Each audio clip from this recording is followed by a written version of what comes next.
Oh, look who it is. We're joined now by America's Caddie, my guy, Michael Collins, live from Augusta. How we feeling? I am feeling amazing right now. Getting a little warm though.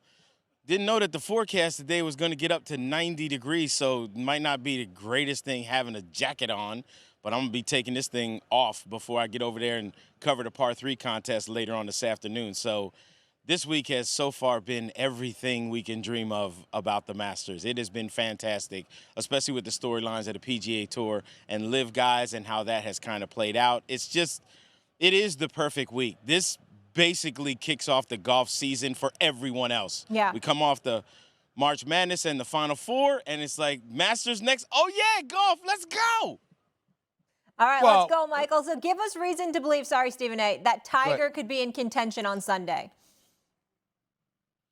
Well, because of this right here, this weather that we have today and the weather we're going to have tomorrow, it's going to be warm tomorrow, high of about 85, and we're not getting the bad weather coming until later. So Tiger now has had a long time. We haven't seen him play since the Genesis, and he talked about how stamina was the issue for him. So he's got plenty of time to get some work in to build up that stamina. Now, the Genesis isn't as hard a walk as this is, but he played here last year and made the cut. So to think that he couldn't get into contention on Thursday and Friday, that's one thing. Now, getting into contention Thursday and Friday is one thing. Staying in contention over the weekend, when the temperature's supposed to be 53 of a high and raining and getting really nasty, which isn't great for a guy who has 5 back surgeries and, oh, yeah, still has a really bad bum leg. I'm going to give you some hope, and then I'm sorry to crush the Tiger dreams. But if he's in contention, who knows? Adrenaline will go a long way even for Tiger Woods. No, it won't. I mean, the bottom line is, listen. Let's get this out the way. What you're really trying to say is this: we're happy to see Tiger because after that near-fatal car accident, thank God he's okay. It's just great to see him on a golf course, but we don't expect much from him. We haven't seen anything to expect much from him. Isn't that safe to say? Yes and no. You have to remember the Genesis is a place where he's never had success. It's the one tournament he's the host and has been playing it since he was an amateur at 16 years old and only once got into contention to win and lost that one. Now you're talking about a place where, I don't know if you noticed, but dude got 5 jackets, right? He can play this thing in his sleep. So the only thing difficult for Tiger is going to be the walk. That's the thing.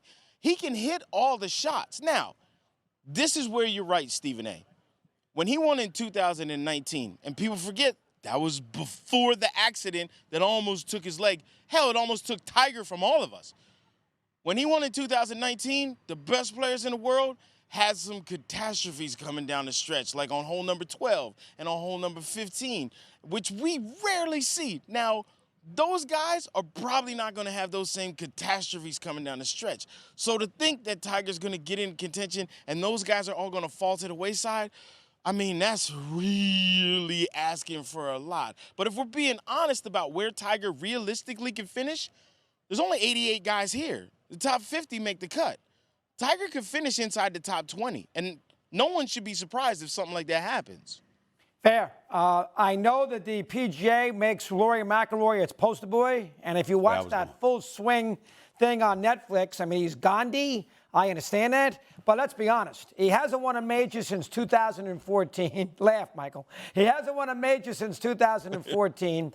Justin Thomas has won a couple. Dustin Johnson's won a couple.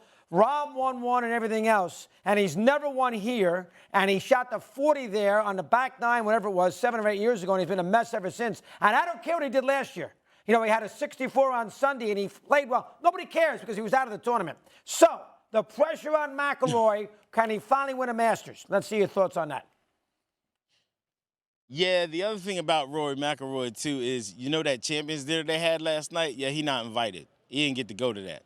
So you have to have had a green jacket to go to that dinner. So as much as he could be the spokesperson for the PGA Tour, he ain't speaking for nobody when he gets here because he don't even get to go to the Champions Dinner. That being said, You said it best. This dude got mental baggage. And everything about what happens to Rory McIlroy here at the Masters is mental.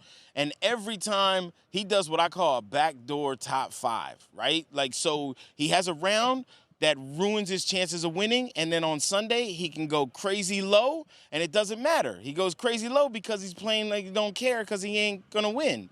And we saw that last year. But Rory said something in his presser about last year's 64, and he said he actually thought he had a chance to win. Now, it might not have been till late, and it might not have been on till the back 9.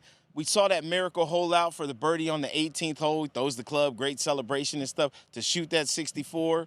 But there's a part of me that's in the camp with you that when it comes down to it, there's still demons, and them demons ain't been exercised yet. And so if Rory has a good Thursday or a good Saturday, I think either Thursday's round or Saturday's round, that's going to be the 2 telling rounds for Rory McIlroy. You guys are driving me crazy. So let me get this straight. So Tiger got bad backs, like on 5 different occasions, 5 different surgeries, right? And got a messed up leg. And thank God he's okay. Thank God he's okay. But Tiger, I understand he's got 5 green jackets. I get all of that. But the back surgeries and the leg. But Tiger, I mean, we know who knows what he could accomplish. But Rory, a 23-time champion, by the way, 15 titles in Europe. This brother can still ball. We're looking at his skill set as a golfer, his skill set. What we're questioning, what you guys are questioning, he's got that mental demon that he has to overcome. So somebody like Tiger's got all the injuries in the world where he can manage to overcome, even though, Michael, you up there talking about the weather. Hold on. You better think about something on here. When it comes to this place, it's all about mentality. Especially, you got to remember, this is the last notch in Rory's belt to get that Grand Slam, so he can have all the titles. He'll have the Grand Slam when it comes to golf. This is the one that he's missing. And you remember when he was younger, this was when he had that big blow up. Now, I'm not saying that Rory's going to play. Listen, I want to tell you something. I'm not saying that Rory's going to play worse than Tiger. That's not what I'm saying. I know. Chris was asking me if I thought Rory can win. Do I think Rory can win this week? Potentially. Do I think he will win this week? No. Do I think he's going to finish better than Tiger? First of all, I think he's going to finish better than Tiger. First of all, I didn't get on you. I got on both of you. Don't leave Doggy out of the mix. I was getting on him. I don't care. So you care about what he hasn't done since 2014, but you don't care about how he looked on the back 9 last year. The logic with Doggy sometimes just escapes me, okay? And in your case, what I'm saying to you is this. I understand you're not saying he's going to play worse than Tiger or anything. I'm simply saying, when you look at his skill set, even with all of these years that he hasn't done anything, the last 8 or 9 years, I'm saying the skill is there. The issue is the health is there, the skill is there. It's the monkey, the proverbial monkey on his back. Can he shred? Can he shed that? That's the question. And I'm saying to me, listen, it's not like it's Tiger that he's got to overcome. It's Scheffler, I mean, he's a champion. I get all that. He's the one, he won last year. You can't overcome John Rahm. Dustin Johnson, JT. Let me ask you a question. When you talk about the skill set, let me ask you a question. I'm going to put this in basketball terms so it's easier for you to understand. I appreciate it. Who cares about somebody's skill set if they're mad money in the first quarter through the third quarter, if they are just the skill set is fantastic and it's there. But crunch time is in the fourth, coming down the stretch with less than 2 minutes to go. If you can't perform then who really cares how good your skill set is in the first through the third? And my response to you would be, there's a difference between can't and you haven't. We don't look at Rory and says he can't. We says he hasn't. I'm saying the skill set is still there for him to pull it off. That's all I'm trying to say. Let's see it. I agree with you that the skill set is there for him to pull it off, but do I think it's going to happen this year? The answer is no.